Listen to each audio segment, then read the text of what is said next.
Dr. Haji Komarudin SIP MDS lahir pada tahun 1968 di Desa Trusmi Pleret, Cirebon. Daerah ini terkenal sebagai sentra industri batik Cirebon. Bapak Komar terlahir dari keluarga yang memiliki latar belakang mempunyai usaha kerajinan batik tradisional di daerah Trusmi. Orang tua Bapak Komar berpesan agar Bapak Komar tidak meneruskan profesi sebagai pedagang batik dan diharapkan bisa meneruskan belajar ke perguruan tinggi. Hal ini dikarenakan kondisi batik pada saat itu sedang kurang baik. Darah yang mengalir dari ayahnya lebih kental dengan talenta berdagang. Sedangkan dari garis keturunan ibu lebih banyak mengalir talenta seni yang mendorong jiwanya hingga saat ini. Saat ini, Bapak Komar memiliki usaha batik. Usaha batik tersebut dinamai Batik Komar. Bapak Komar selalu berusaha menampilkan desain-desain terbaru hasil penggalian ide-ide kreatif. Penasaran dengan kisah Bapak Komar? Ikuti terus program Sosok.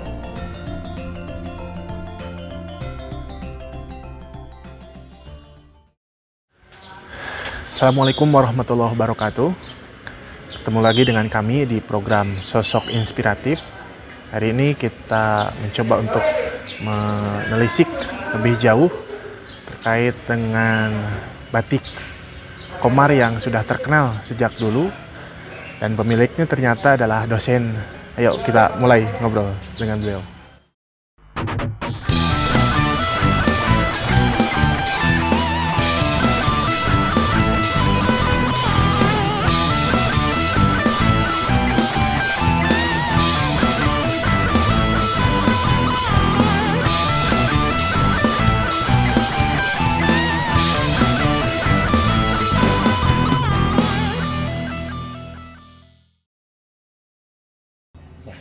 Selamat pagi, Pak. Ya. Oke. Assalamualaikum warahmatullahi wabarakatuh. Terima kasih Pak atas kesempatannya. Mohon maaf diganggu waktu luang bersama keluarga tadi kan gitu. Oke Pak. Terima kasih atas kesempatan kali ini. Saya coba ingin menelisik lebih jauh tentang Bapak juga tentang usahanya. Saya baca beberapa artikel, nama Bapak itu Bapak Dr. Haji Komarudin Kudia, ya. SIP MDS, ya, betul Pak? Betul. Oke, beliau ini salah satu dosen juga di Universitas Muhammadiyah Bandung, sekaligus pemilik Batik Komar. Kalau teman-teman tahu Batik Komar, ini adalah pemilik tunggal ya Pak? Iya. Pak, saya ingin beberapa hal yang ingin saya tanyakan terkait dengan pendirian awal, bagaimana Pak perjuangan mendirikan Batik Komar ini? Baik, bismillahirrahmanirrahim. Assalamualaikum warahmatullahi wabarakatuh. Jadi pendirian Batik Komar itu saya kebetulan terlahir di lingkungan industri tradisional batik Cirebon, ya. Jadi 90% keluarga Komar itu adalah memproduksi batik-batik tradisional Cirebon. Saya lahir di Desa Trusmi, ya, sangat cukup terkenal ya. Nama Trusmi itu sejak abad ke-15 itu diberi nama Desa Trusmi gitu ya, Pedukuhan Trusmi. Kemudian mendirikan Batik Komar ini diawali tahun 1998. Nah, kurang lebih awalnya itu dulu. 98. Ya, berarti sudah hampir 24 tahun ya, ya Pak? Betul. Itu stagnan dan stabil, bahkan ya. Hari ini banyak dikenal, bukan hanya di Jawa Barat Pak, di seluruh Indonesia juga tahu ya. Batik Komar ya. Dan kebanyakannya justru kurang tahunya terhadap pemiliknya Pak ya. Kalau Komarnya tahu itu Pak. Oke Pak. Pak, awal pendiriannya gimana ya. Pak? Jadi 98 saya bersama istri, karena alhamdulillah istri saya juga dari keluarga pembatik. Walaupun waktu nikah itu kita nggak saling kenal awalnya ya. Jadi setelah tahu dari Desa Panembahan yang berdekatan dengan Desa Trusmi. Kami nikah, jadi talent dan passionnya itu hampir sama ya, makanya kami membangun batik Komar ini ya, alhamdulillah boleh dikatakan karena chemistry dengan istri juga sama, kita membangun batik Komar ini. Nah awalnya memang batik Komar ini saya membangun karena ada passion, kemudian juga orang tua juga sangat mendukung, mempekerjakan 3 orang, tapi produksinya bukan di Cirebon, malah justru di Bandung mengawalinya. Jadi batik Komar itu lahir besarnya di Bandung. Nah kenapa saya di Bandung? Karena memang saya kuliah atau studinya memang di Bandung, di Universitas Pajajaran, D3 dan S1-nya, kemudian terus sampai berkembang ini S2 dan S3-nya saya selesaikan di Fakultas Seni Rupa Desain ITB ya. Nah jadi sebenarnya karena kami membangunnya di Bandung, saya bersyukur alhamdulillah banyak berkenalan dengan orang-orang hebat lah katakan ya, senimannya, kemudian dosen-dosennya. Nah itu yang sangat mempengaruhi bagaimana Komar membangun batik Komar ini gitu. Di samping saya memiliki kemampuan skill menggambar juga saya punya, kemudian juga mungkin darah yang mengalir dari orang tua. Itu kalau dari ibu saya seninya, darah seni, kakek saya adalah seniman batik. Kalau gambar batik itu langsung di kain gitu mas, jadi tidak menggunakan sketsa. Kalau dagang itu dari orang tua laki-laki. Jadi saya dari kakek itu ya, dari ayah saya, kemudian kakek itu sudah rumah pedagang. Jadi tepat sebenarnya ketika saya membangun usaha batik ini, tapi bukan seperti langsung turun begitu saja. Perjuangan saya luar biasa. Mengawali batik ini ditambah dengan masukan-masukan dari dosen seperti dicuci otak dia, brainwash nih ya. Jangan menjual batik atau berusaha membuat produksi batik, berdagang batik ini jangan sama seperti kawan-kawan yang sebelumnya gitu. Jadi membuat karya, misalnya karya monumental, membuat batik terpanjang di dunia dari bahan sutra itu tahun 2005 loh ya, tahun 2005. Panjang 500 meter tanpa sambungan, bahannya sutra, 112 komposisi warna, 407 motif, dan digelar melingkari gedung sate. Nah hal-hal yang model seperti itu tuh belum pernah terjadi. Jadi saya membuat karya-karya yang monumental di samping karya-karya yang bisa kita jual terus menerus gitu ya. Dari medium produk saya itu dari medium up gitu ya. Jadi jarang membuat produk-produk yang masif, yang umum gitulah ya. Nah semua itu kalau dilihat benang merahnya karena saya tuh semangat belajar. Ada semangat belajar karena saya dititipi oleh orang tua itu, man aroda dunya fa'il bil ilmi wa man aroda akhirata fa'il bil ilmi wa man arodahuma fa'il bil ilmi. Komar, kamu kata orang tua tuh, kalau kamu ingin sukses, kamu mencapai kemenangan, raihlah dengan ilmu ya. Makanya saya disuruh belajar terus ya, belajar. Nah kalau pengen sukses di akhirat ya tentunya saya harus punya guru-guru yang ngajarin saya tentang bagaimana cara beribadah dan segala macam. Karena kan percuma ibadah kita istilahnya itu tanpa dibekali dengan ilmu kan bisa jadi sia-sia gitu. Jadi itu kalau yang sama dua-duanya, capailah, raihlah dengan ilmu. Maka itu tadi saya mengamalkan itu juga kepada murid-murid saya, apalagi ke anak-anak saya gitu ya. Nah kembali lagi dalam perjuangan membangun batik Komar itu, kami melakukan pameran-pameran hampir di seluruh pelosok Nusantara ya. Dari mulai kalau level kota Bandung, kemudian Jakarta udah biasa, sampai di pelosok di beberapa kota, sampai di luar negeri. Kita sudah boleh dikatakan hampir seluruh benua saya sudah mengikuti pameran-pameran batik. Ya. Wah biasa, itu salah satu perjuangan beliau mendirikan batik. Pak, ada banyak sekali usaha itu yang ada di Indonesia, bahkan di dunia. Kenapa Bapak memilih bahkan terus berjuang terkait dengan batik? Oke, baik ya. Ini pertanyaan menarik sekali. Kenapa kok milihnya batik gitu ya. Jadi satu faktor memang keturunan. Yang kedua saya melihat bahwa industri batik kita ini kan sudah bukan hanya dikenal di lingkungan nasional ya, internasional. Kemudian kalau kita membuat batik, sederhana sih. Alasannya kalau dulu pernah saya mengalami bisnis kuliner. Kalau kuliner, kalau kita membuat masakan atau bisnis kuliner ya, masakan kebanyakannya atau kue, itu ada batas ininya, kadaluarsanya cepat sekali gitu. Tapi kalau batik hari ini nggak kejual, bulan depan nggak kejual, tahun depan itu barangnya masih utuh. Bahkan kadang-kadang batik ini harganya makin mahal. Coba aja kita lihat batik-batik yang udah kuno, ya itu sekarang harganya udah luar biasa. Jadi bisa untuk nilai investasi juga. Nah, saya diajarkan oleh orang tua itu pokoknya gini, kalau kamu usaha batik, awalnya duit harus jadi duit. Gitu. Jadi sederhana aja. Dan jangan sekali-sekali berdagang itu menjual dengan harga pas-pasan. Ya, dan misalkan udahlah yang penting asal kembali uangnya, nggak bisa. Karena urusannya bisnis gitu. Jadi ini harus ada unsur lebih. Nah, untuk mendapatkan unsur lebihnya ini makanya value added-nya ini kita berusaha bagaimana memaksimalkan karya-karya kita itu harus memiliki nilai yang tidak sama dengan orang lain. Misalkan harus memiliki keunggulan, nilai estetiknya juga harus kita tingkatkan. Nah, caranya seperti apa? Ya kita harus belajar. Karena orang-orang lain pun itu yang dikejar kalau bisnis seperti begini adalah nilai keunikan dari produk itu sendiri dan nilai estetiknya gitu. Jadi kalau misalkan jualannya hanya umum-umum aja sih, batik ya memang banyak tadi kan yang jualan batik itu ya nanti nilai tambahnya pun tidak seberapa.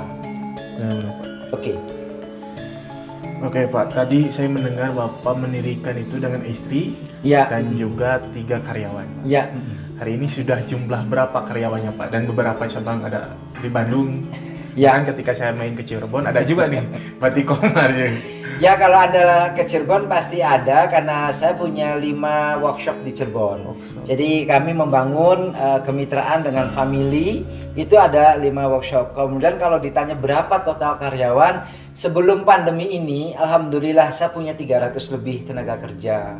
Ya. Nah, ketika pandemi semua orang tahu lah ya, ini banyak usaha-usaha seperti kami ini karena batik itu kan kebutuhan yang mungkin tertiar mungkin ya, ada yang sekunder bilang ya ada karena kebutuhan busana kan perlu, tapi ngedrop semuanya. Jadi sekarang sangat berkurang, tapi kami tetap berupaya, berusaha, tetap semangat dengan kita mempekerjakan beberapa orang. Apalagi yang sudah menjadi tenaga bulanan ya, yang ada karyawan bulanan, kita pertahankan seperti itu. Berkurangnya memang cukup banyak, hampir berkurang 200-an lah.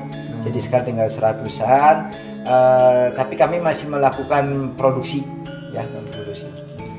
Oke Pak, apa nih selanjutnya keinginan Bapak atau impian Bapak yang belum tercapai setelah mendapatkan banyak penghargaan di bidang batik ini? Baik, ya.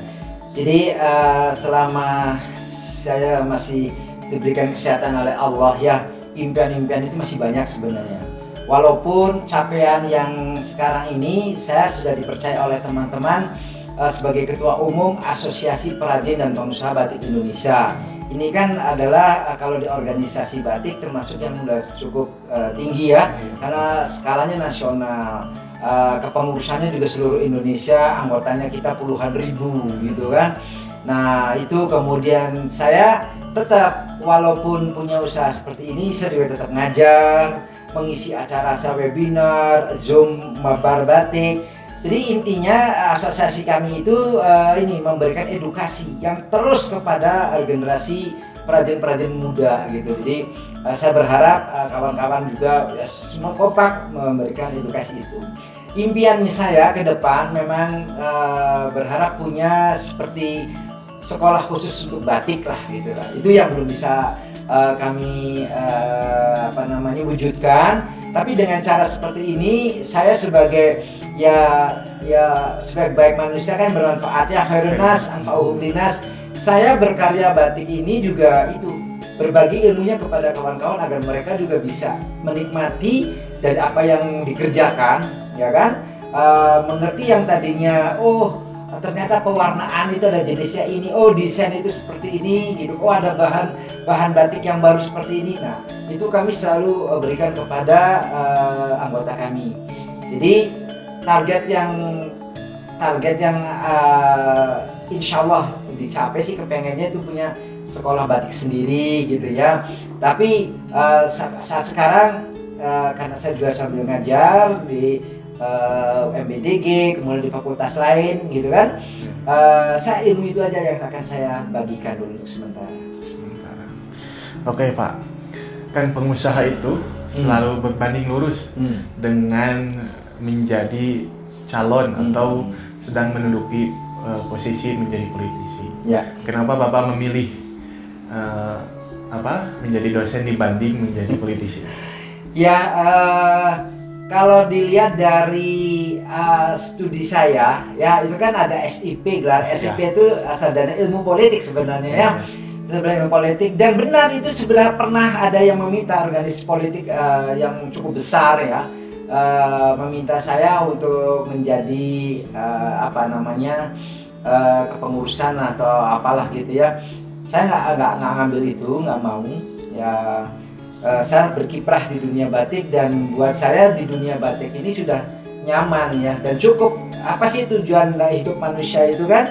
Ya kalau memang misalkan kita ada punya ego bahwa kita pengen dikenal, dengan batik ini kita sudah nasional ya, dimanapun kalau urusannya dengan organisasi batik, insya Allah pasti mereka mengenal, ketua PBBI-nya Komar gitu ya, itu udah cukup. Ditambah lagi dengan kita bisa membagikan ilmunya itu nyata gitu loh. Nyata hal-hal yang sifatnya itu diinginkan oleh kawan-kawan itu, ternyata untuk membuat batik yang bagus itu kualitasnya harus seperti ini gitu.